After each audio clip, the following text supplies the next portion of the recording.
So good morning guys, it's Saturday morning, 8 a.m. And our gala for today is we're going to the province of Taal. One of the most historical places in Batangas. Old churches, old houses. We'll see you when we get there. Yes. See you.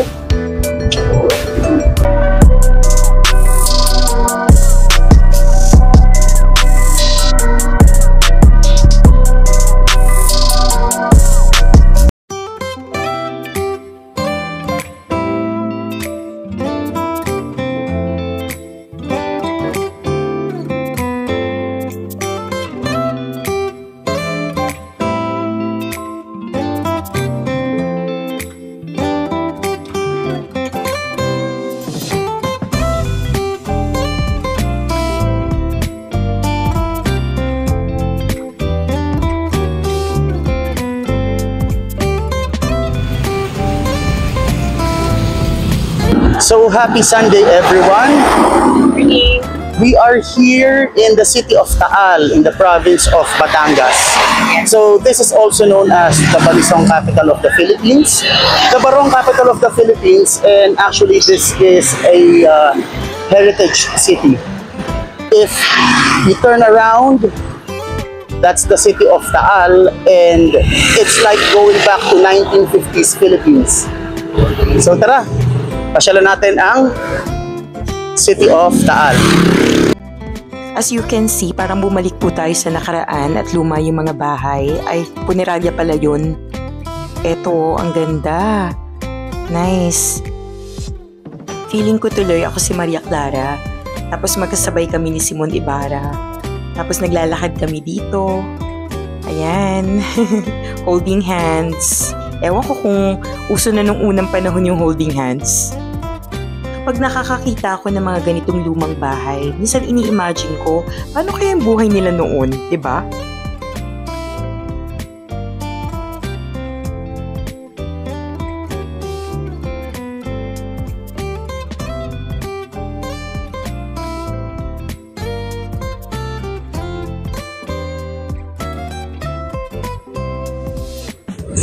Hi guys! So yan, kung makikita nyo yung nasa background ko, yun yung bahay ni Marcela Agoncillo. Sino ba si Marcela Agoncillo? Siya lang naman yung nagtahi ng Philippine flag natin. So ang kwento daw kasi love noon is during the Philippine Revolution, when Emilio Aguinaldo was exiled to Hong Kong as a part of the Pact ng Biak na Bato. So what he did was he used the money given by the Spanish or the Spaniards to fund the revolution. And the husband of Marcela Agoncillo, Felipe Agoncillo, is one of the pioneers of that revolution. So he commissioned Marcela Agoncillo together with her daughter and I believe one of the relatives of the same son to stitch or sew the flag that he personally made Aguinaldo design. Naka-exile pa daw siya sa Hong Kong noon eh. So, nung pinatahi kay Marcela Agoncillo. And it was the same flag that was made in Cavite when the Philippine independence was declared on June 12th. So yan ang story, and this is how historical this house is.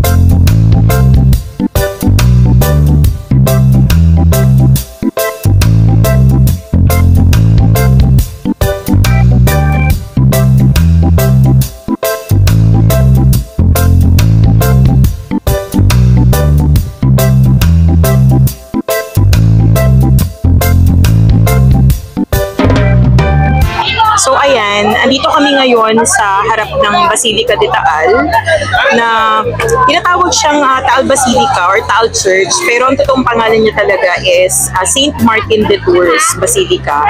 Well, actually, sabi nila kasi dati daw ang Taal Church is nasa San Nicolas. Kaya lang, nung siya ay sumabog, dinala dito. Well, actually, I believe 1874 or 1574 when this church was first built. And then it got destroyed by the major eruption of the Taal volcano. And the archdiocese had it rebuilt during the 1800s. So, piece of trivia with regards to this church. This is the biggest church, not only in the Philippines, but in Asia. Wow, diba? So, itong stone church na to is really massive. Ayan siya. At bilang Batanggenyang kagaya ko, love, nakaka-proud na nandito sa Batangas. Yung isa sa pinakamalaking church dito sa Asia. Yes. Pinakamalaking church dito sa Asia. After touring the Church of Taal, we'll just walk the streets of this very historic city. And then, one thing that we need to try or we need to go to, aside from the Balisong stores, is the palengke or the market. If you're in Batangas or especially in Taal province, you have to taste tapang Taal. Domi. Yes. Saka And empanada. Okay. We'll go there later. See ya.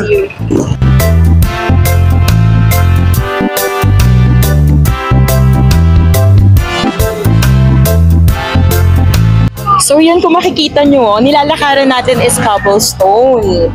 So talagang ang lakas makaano eh. Old school. Old school and back sa ano talaga. Yes, old 1500s times. Philippines. Yes.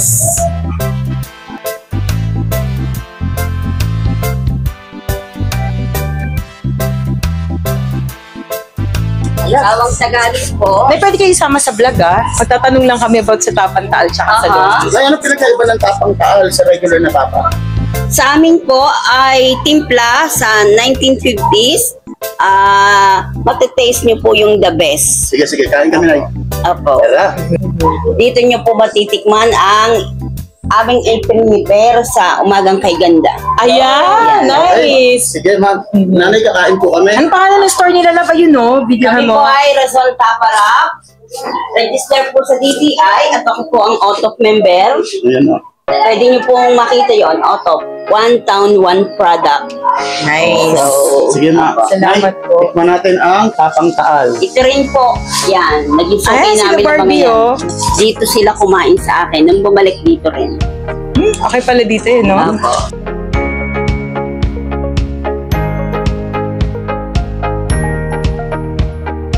So, one product that Taal is famous for is their Barong Tagalog. That's why, Saya. yes, that's why the city is also called the Barong Capital of the Philippines. So check out natin yung ibang mga Barong stores dito and let's see kung makakakuha tayo ng interview at least one of those stores so that we can get an insight of the Barong Tagalogs and Barot Saya here in the city of Taal.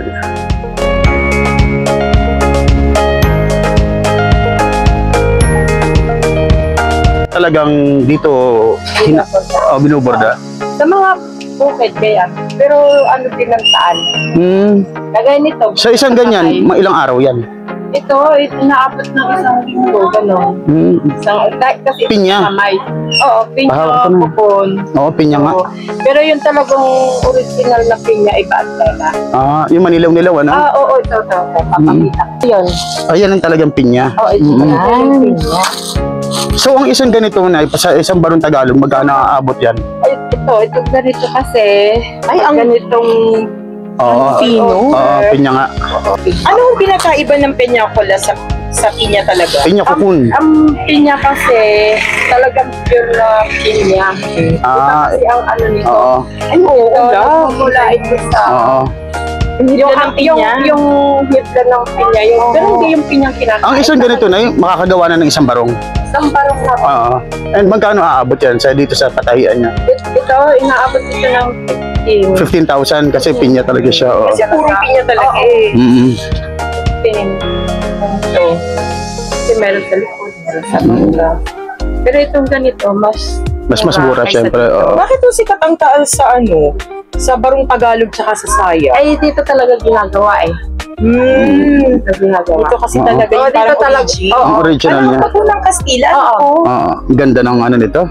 Yan, yan ang talagang. Pero dry clean to na ano yun, no? Pag, Hindi ano, na. pag nabuo. Pag hand wash lang yan. Hand wash lang? Hindi na directly madaling masira. Oo.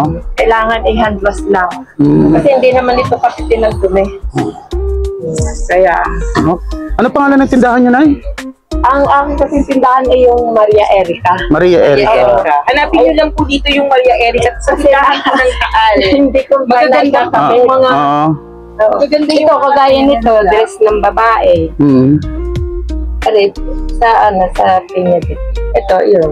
Oo nga, dress pala yan, ano? Dress ng Ganda. babae. Ayun mo. Pwede sa Yan. mga okasyon. Ano kasi, kaya iniwa. Ito, ang lining, ang pinakapanlon nito, black.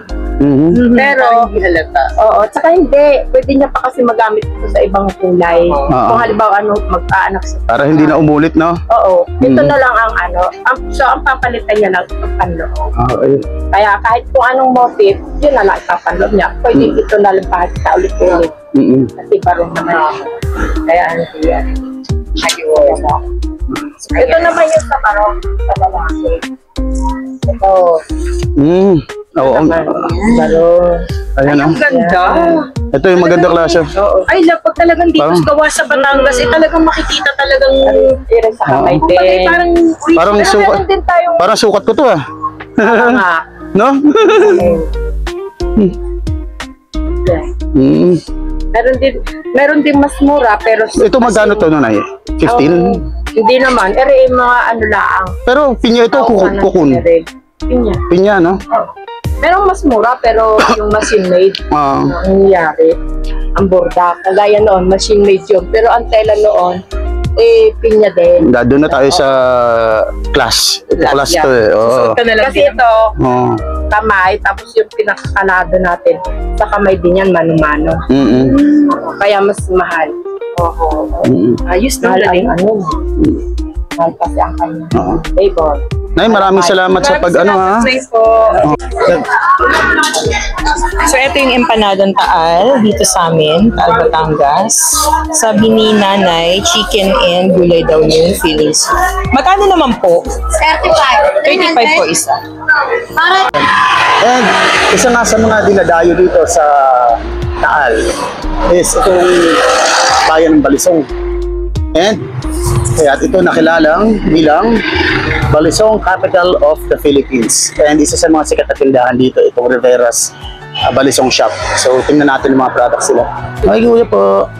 Hello, good morning. Gano'n na po kayo katagal na nagtitinda ng balisong? Wala pa katagal na, 1991 pa. 34 years in service. Kuya, Po ito ang naisip yung business. Yan ba kasi yung mga uncle ko kasi gumagawa rin yung dati gawaan ko eh. Kaya lagi pa sila yung gumagawa. Hindi naman sila nagbebenta. Hindi mo katulad, nagpapagawa ako. At the same time, ako rin na nagbebenta.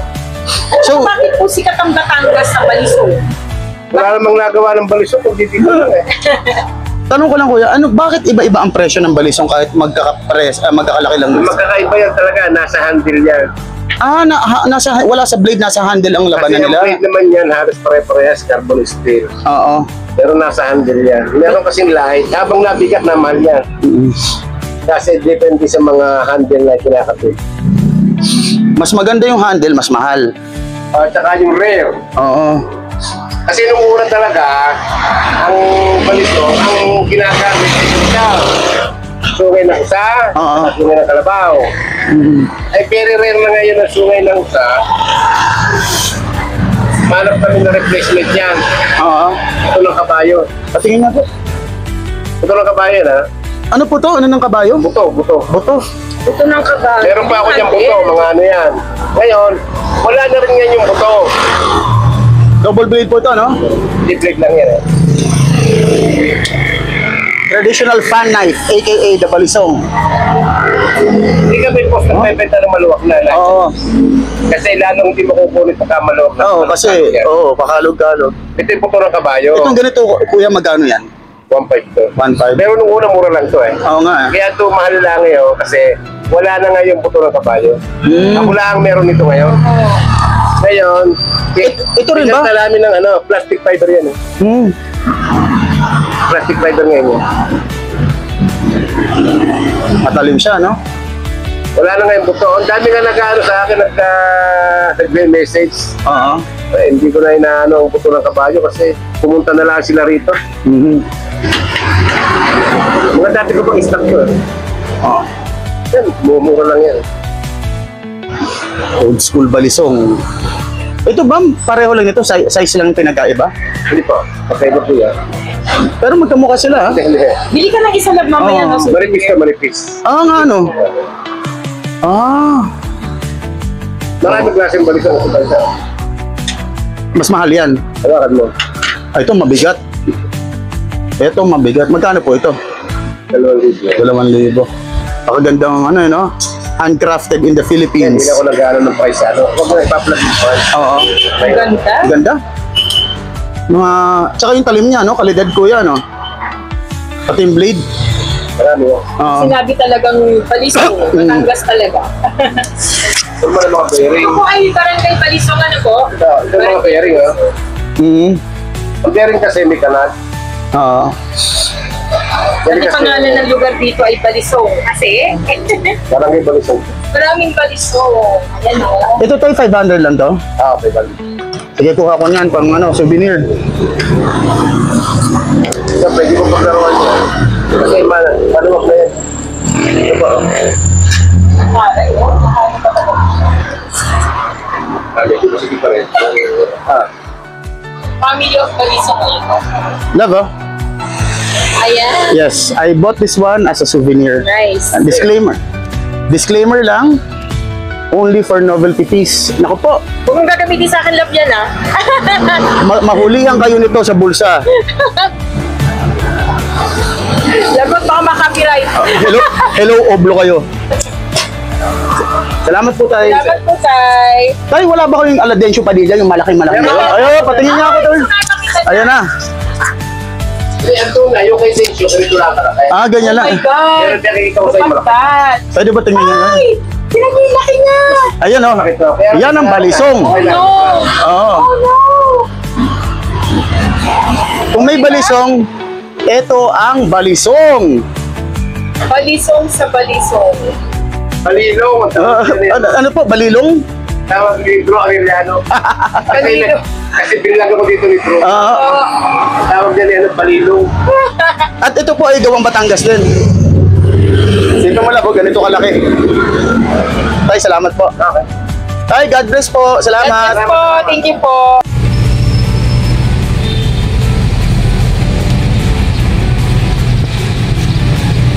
Pati Jollibee dito. 1,500 ang style.